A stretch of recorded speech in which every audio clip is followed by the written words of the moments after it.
अदिति चौहान। जी ma'am आपका parcel. भैया नहीं चाहिए प्लीज। मैम अगर आपको नहीं चाहिए तो आपने जहाँ से ऑर्डर किया है वहाँ से आप रिटर्न रिक्वेस्ट डाल दीजिए, वापस हो जाएगा, पर यहाँ तो आपको लेना पड़ेगा। ठीक है दीजिए। मैम हाँ एक गिलास पानी मिलेगा? भैया आप कहीं और पी लो पानी प्लीज। मैम बहुत ज़ोरों की प्यास लगी है। ठीक है लाती हूँ।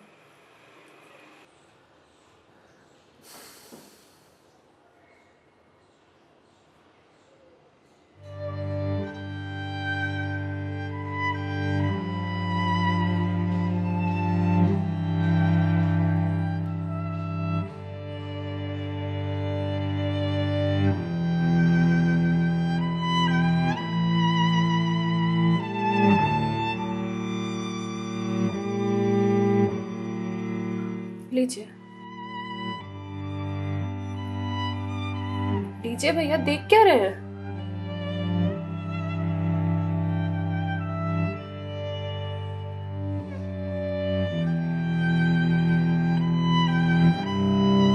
मैम आपको कोई दिक्कत है? मतलब आप किसी परेशानी में हैं? भैया पानी पीकर ग्लास दीजिए आप। मैम छोटा मुंह बड़ी बात कह रहा हूँ, पर अगर आप किसी परेशानी में हैं तो आप मुझे बता सकती हैं। भैया आप पानी पीजिए, ज्यादा समाज से भी मत बनिए। मैम दुख बांटने से कम होता है। अच्छा, और आपको किसने कहा कि मैं दुखी हूँ? मैम अगर आप दुखी नहीं हैं तो फिर वो फंदा क्यों लगा रखा है?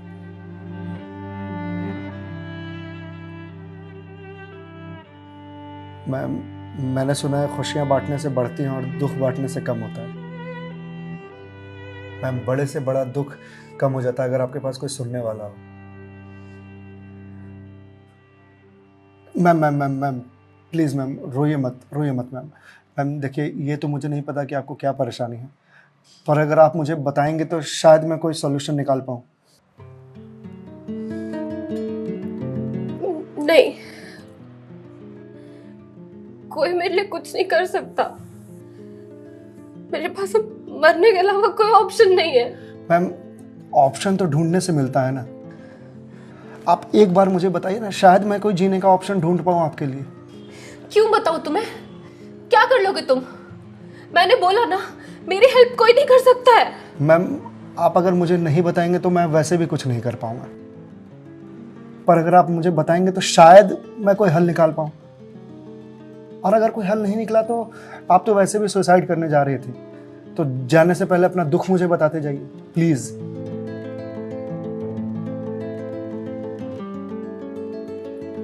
Please ma'am.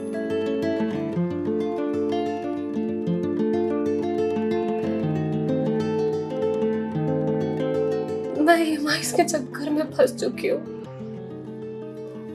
मतलब ma'am?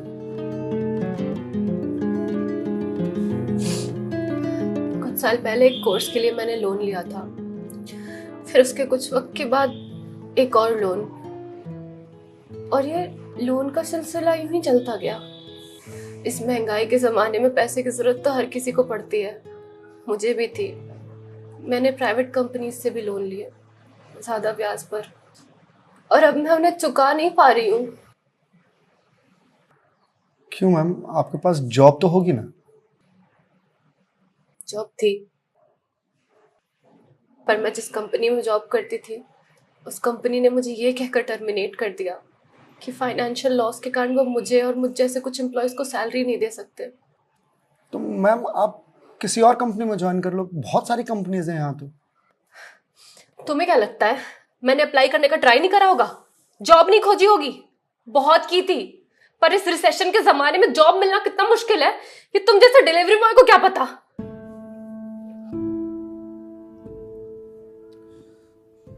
I am sorry ma'am, शायद आप सही कह रही हैं, मुझे इस बारे में कोई जानकारी नहीं। जॉब जाने के बाद मेरे से चीजें हैंडल नहीं हो रही हैं। बैंक से रोज कॉल्स आते ईएमआईज भरने के लिए, और प्राइवेट कंपनी वाले फोन कर कर के धमकियां दे रहे हैं। मैं इस लोन के जंजाल में फंसती चली जा रही हूँ, और अब मेरे पास सुसाइड के अलावा कोई और ऑप्शन नहीं है। मैम ऑप्शन क्यों नहीं है? आप ये बात अपने घर में बता सकती हैं, अपने पापा को बता सकती हैं। नहीं, मैं ये बात अपने पापा को नहीं बता सकती। क्यों मैम? मेरे पापा रिटायर हो चुके हैं, उनके ऊपर पहले से घर की बहुत रिस्पॉन्सिबिलिटीज है। वो मेरी शादी के लिए पैसे भी जोड़ रहे हैं। मैं उनसे किस मुंह से पैसे मांगू? मुझे पढ़ाने के लिए, बाहर भेजने के लिए उन्होंने ना जाने रिश्तेदारों से कितने ताने सुने होंगे। और अब जब मैं उन्हें ये जाकर बोलूंगी तो लोग क्या कहेंगे? मैम पैसे आपको अपने पापा से मांगने हैं या लोगों से? पापा से लेने हैं। तो फिर अब लोगों का क्या है? लोगों का तो काम है कहना, वो तो कहते रहेंगे। पर मैं किस मुंह से जाके अपने पापा को ये बोलूं? किस मुंह से मांगू पैसे उनसे? जिस उम्र में मुझे उनका बोझ उतारना चाहिए, सहारा बनना चाहिए, उस उम्र में मैं उन पे ही बोझ बनूं?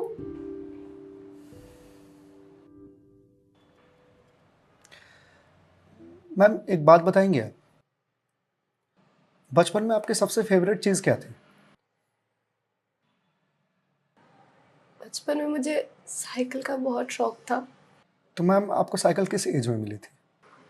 यही कोई 8 साल की होंगी मैं। तो साइकिल तुरंत मिल गई थी आपको? नहीं, पापा तो मान ही नहीं रहे थे। बोल रहे थे गिर जाएगी, चोट लगा लेगी। तो फिर कैसे साइकिल मिली? बहुत जिद की थी मैंने, बहुत। खाना पीना सब छोड़ दिया था। तो मैम साइकिल के लिए जो जिद किया आपने, तो शर्म आई होगी आपको? तो मुझे मुझे क्यों शर्म आएगी? पापा है वो मेरे, उनसे जिद नहीं करूंगी तो किससे जिद करूंगी? तो मैम जब बचपन में साइकिल के लिए जिद करने में शर्म नहीं आई तो अब क्यों आ रही है? मैम अभी आपने कहा कि आपके पापा आपकी शादी के लिए पैसे जोड़ रहे हैं और आप तो यहाँ सुसाइड कर रही हो, तो वो उन पैसों का क्या करेंगे? या उन्हें ये जानकर बहुत खुशी होगी कि उनकी बेटी ने शादी का बोझ हल्का कर दिया उनके सिर पर से। मैम आपको मालूम है हमारे जनरेशन की दिक्कत यही है कि हम अपने आप को इतना बड़ा समझ लेते हैं कि हम अपने पेरेंट्स से ही अपनी बात छुपाने लगते हैं। कभी ये कहकर कि पापा मम्मी नहीं समझेंगे, या कभी ये कहकर कि मैं उन्हें परेशान नहीं करना चाहती, या कभी ये कहकर कि हम दोनों की सोच नहीं मिलती है। एक बार आप अपनी दिक्कत अगर अपने पेरेंट्स से शेयर कीजिएगा ना, तो आपको जीवन में फिर कभी सुसाइड करने की जरूरत नहीं पड़ेगी, या मेरे जैसे किसी अनजान से अपनी बात शेयर करने की जरूरत नहीं पड़ेगी। प्लीज मैम एक बार शेयर करके देखिए। उनसे बेहतर दोस्त इस दुनिया में कोई नहीं हो सकता। प्लीज मैम एक बार ट्राई कीजिए प्लीज मैम।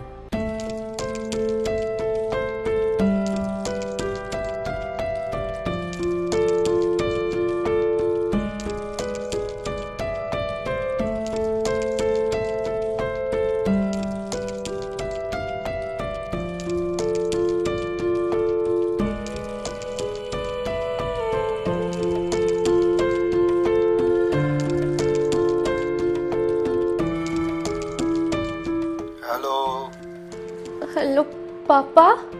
हाँ दीदी बोल, कैसी है बेटा? पापा मुझे आपसे कुछ बात करनी है। हाँ बोल ना बेटा। पापा मैं क्या हुआ बेटा? पापा मैं बहुत परेशान हूँ। हाँ तो मुझे बता ना किस लिए परेशान है?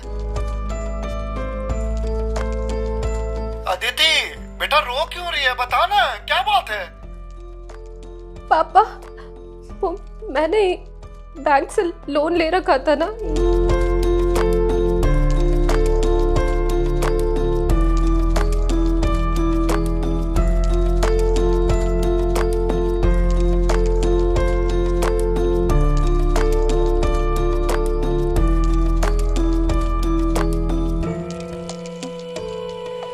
देख बेटा जो हो गया सो हो गया, तू चिंता मत कर, मैं हूं ना, जिंदा है, मैं काम करता हूँ, मैं कल ही तेरे पास आता हूँ, तो बिल्कुल भी चिंता मत कर। हाँ पापा, आप प्लीज आ जाइए। देखा मैं, आपके पापा आपके एक फोन पर यहाँ आने को तैयार हो गए और आप इतने दिनों से अकेले सफर कर रहे थे। मैम, मम्मी पापा से बढ़िया दोस्त कोई हो ही नहीं सकता। आप एक बार उन्हें दोस्त बना करके तो देखिए। आप सही कह रहे हैं भैया, मम्मी पापा से अच्छा दोस्त कोई नहीं हो सकता है। Thank you. It's okay ma'am, ये लीजिए क्लास। वंस अगेन भैया, thank you so much. It's okay ma'am, bye. Ma'am ji? मेरे पास आपके लिए कुछ है, यही रुकिएगा, मैं थोड़ी देर में आता हूँ।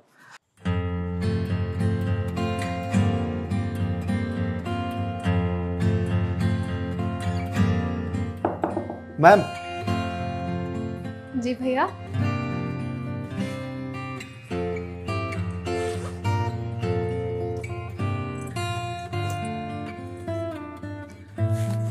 मैम, ये आपके लिए। भगवत गीता? जी मैम। मैम, 2020 का साल मेरे लिए बहुत बुरा था। कोरोना में मेरी जॉब चली गई। पहले के कुछ महीने जो थे वो तो सेविंग्स से निकल गए, लेकिन उसके बाद के कुछ महीने बहुत ज़्यादा टफ था। मेरे ऊपर भी आपके ही तरह बहुत सारे EMIs थे जो मैं पे नहीं कर पा रहा था, जिस वजह से मैं बहुत परेशान था और सुसाइड करने की सोचने लगा था। और एक दिन तो सुसाइड करने निकल भी गया था, लेकिन पापा ने मुझे पकड़ लिया। पहले तो बहुत डांटा,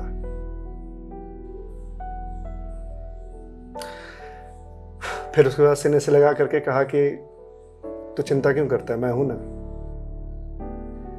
उन्होंने ही मेरे सारे बिल्स पे किए और उसके बाद ये भगवत गीता दिया मुझे और बोला, बेटा जीवन में जब भी कोई परेशानी आए, किसी चीज का हल ना मिले तो ये पढ़ लेना। इसमें जीवन की सारी परेशानियों का हल तुझे मिल जाएगा।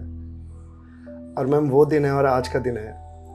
आज जिस कंपनी से मैं आपको डिलीवरी करने के लिए आया हूं वो मेरी ही कंपनी है। आपकी अपनी कंपनी है? जी मैम। कोरोना के बाद मैंने अपना स्टार्टअप शुरू कर दिया था जॉब जाने के बाद, क्योंकि जॉब मिल ही नहीं रही थी। तो अगर आपकी कंपनी है तो फिर ये डिलीवरीज आप क्यों कर रहे हैं? मैम, मुझे अच्छा लगता है अपना काम खुद करना, और शुरुआत तो मैंने अकेले से ही किया था ना। आज भी जब मन करता है तो निकल जाता हूँ डिलीवरी करने के लिए। और देखिए, आज तो निकलना मेरा सफल रहा, आपसे मुलाकात हो गई और जो सीख मुझे भगवत गीता से मिली वो मुझे आपको देने का मौका मिला। मैम, वैसे तो बहुत सारी बातें हैं इसमें सीखने की, पर जो सबसे अच्छी बात मुझे लगती है वो ये कि जो समय है ना, ये कभी एक सा नहीं रहता। आज बुरा समय है तो कल अच्छा समय जरूर आएगा। आज अंधकार है तो कल सवेरा जरूर आएगा। इसलिए कभी भी अच्छे समय में इतराना नहीं चाहिए और बुरे समय में विचलित नहीं होना चाहिए। समय है, कट जाएगा। मैम, इस एक थॉट ने मेरी पूरी जिंदगी बदल दी। मैम, तो अब आप पढ़िए इसको, देखिए शायद आपको कुछ और मिल जाए। पर मैम, जो भी मिले उसे लोगों से शेयर जरूर कीजिएगा, क्योंकि कहते हैं ना, ज्ञान बांटने से बढ़ता है। Thank you ma'am.